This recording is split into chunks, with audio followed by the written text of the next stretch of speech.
Hello, it's Jimmy here at O'Reilly's, looking at a Ford Transit here. It's a 2.2 rear wheel drive Euro 5. So we're sitting, the van is on idle now, we're having a look at it here. It's sitting around about 80 under pressure.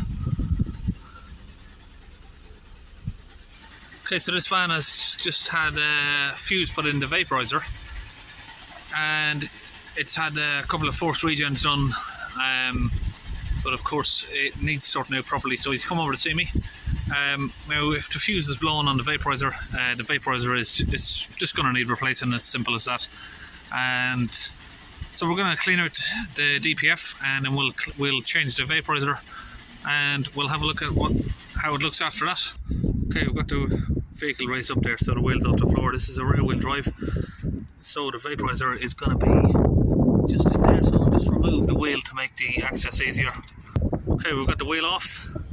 Now we'll have a little bit of better access to that vaporizer there, and thankfully enough it doesn't look too old, so we shouldn't really have too much trouble getting that off. So if you look in the fuse box here, that is the fuse that was blown. Now it's not blown at the moment because obviously they've tried to reset the DPF to drive it over to me. They've got their own scan tool, so he's reset the DPF, and on the way over it's again risen up to 70%. So the DPF is not going to try and regenerate until it reaches a higher level. Then it will try and regenerate itself, so that fuse will again blow once that vaporizer kicks back in. So you can see I've got a 22mm spanner there on it, and what I've done is I've just come in from the other side of the subframe there to get the best angle on it as I can. So I've already cracked that loose, it's coming loose now, so we'll get that out.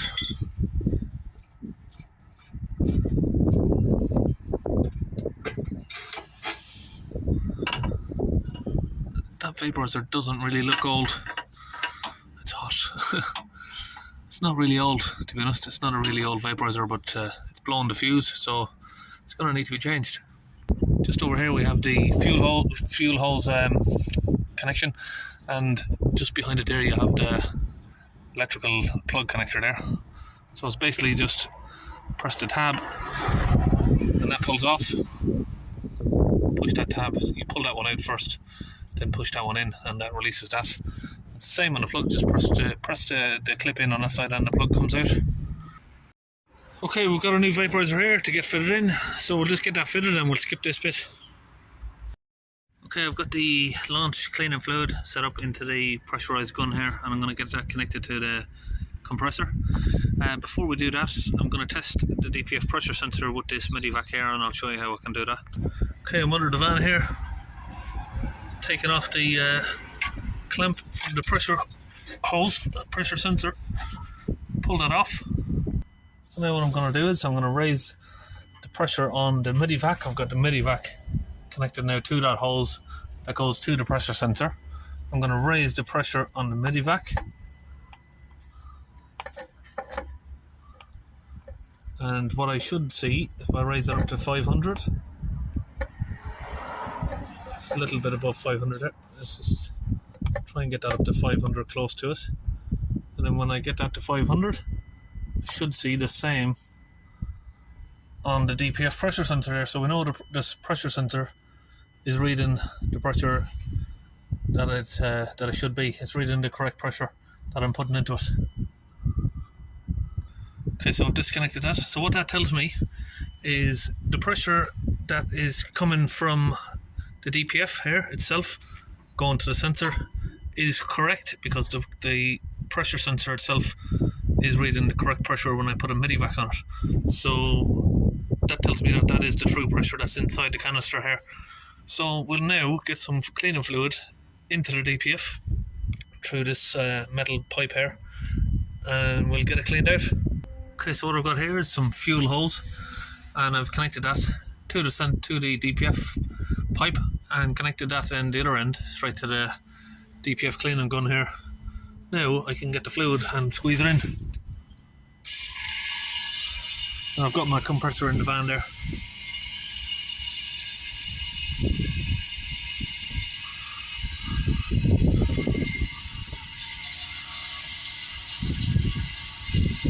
Okay, so we now pull the pipe back off and we'll get the pressure sensor connected back up. And I've just made a mess all over my launch tablet there. So we'll get this connected back up now. Okay, so that's all done. The vaporizer's back in, the fluid's in there, the cleaning fluid. So what we'll do now, we'll get back in the van, start it up. Okay, let's start the van up.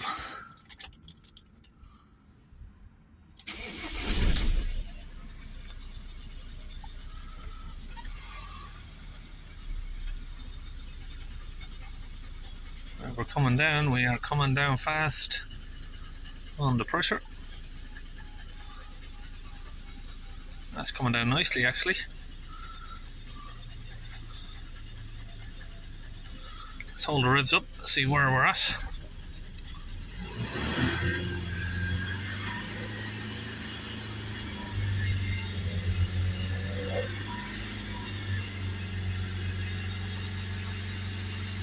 Now, these pressures, like I said before, the guy has already been resetting the DPF on the way over. He's got his own scan tool, setting off regenerations.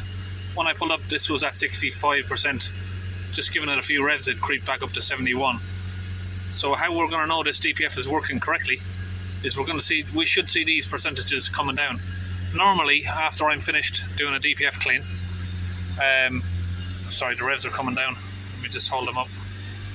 Normally, after I'm finished doing a DPF clean, I tell the vehicle it's at a DPF because these percentages are usually up around 200%. I'm not going to need to do that today because that's already been done by the customer here himself. He's a trader, this guy, so he's got his own tools. Yeah, so how we're going to know that the DPF is working, instead of those rising up, we should see them coming down. That's not going to happen until it reaches temperature. I should add those on really.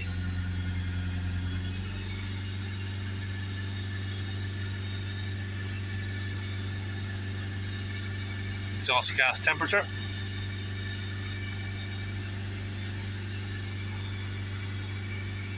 Change that back to millibars or HPA. So you can see that it's only on 45 degrees at the minute because the fluid is in there, the fluid is cooling it down. Let's just give it some revs.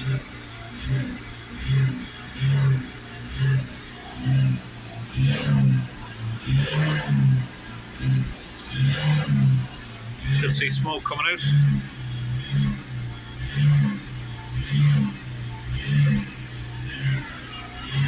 Once that fluid's come out, we should see the exhaust temperature start to rise up. So we want to see these numbers coming up, and we want to see these numbers coming down.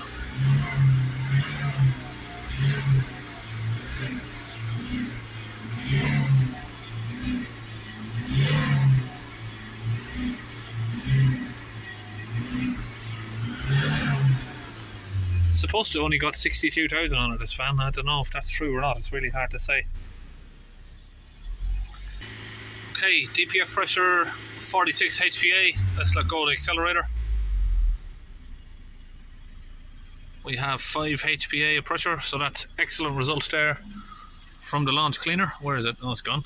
Oh, it's over there. Okay, these numbers have been coming up, so let's put the wheel back on, take it for a little drive, and we should see those numbers come back down. Okay, switch the engine off for a minute. We're just going to see what the engine light code is that we've got here.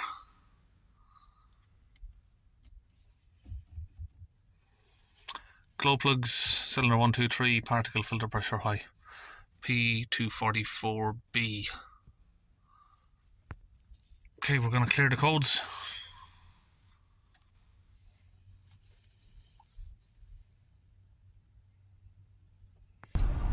So you can see now on a test drive, we can see that's coming down from 85, it's dropped down to 56%. So that's what should be happening. You should see the percentages drop, not rise. Okay, so we're back from a little bit of a test drive there. It's dropped down to 47% on the closed loop. That's the live percentages of the DPF. This one here is just calculations. Once that comes down, shortly afterwards, this one will start coming down with it. Or when a regen is kicked in, this one starts coming down with that. Now, we can reset the DPF. That will put both of these back to 0. But I'm happy to leave it where it is at the moment because it's going to be... the DPF is working on as it should, so these will just start coming down on their own. So we're back from there. Let's read the fault codes. See if we have any fault codes come back. No, we haven't got any. Let's go back again. So like I was saying about the reset those percentages of there, all we need to do to reset those is go to the power control module and reset the particle filter learned values. That will reset those to 0. But we don't want to do that because we just want to let the vehicle drive itself, and if the vehicle's working properly, they should just come down on their own. You can hear a little bit of a rattle from the flywheel on this van, but that's irrelevant. So that's it, we're all finished, and I'll see you in our next video.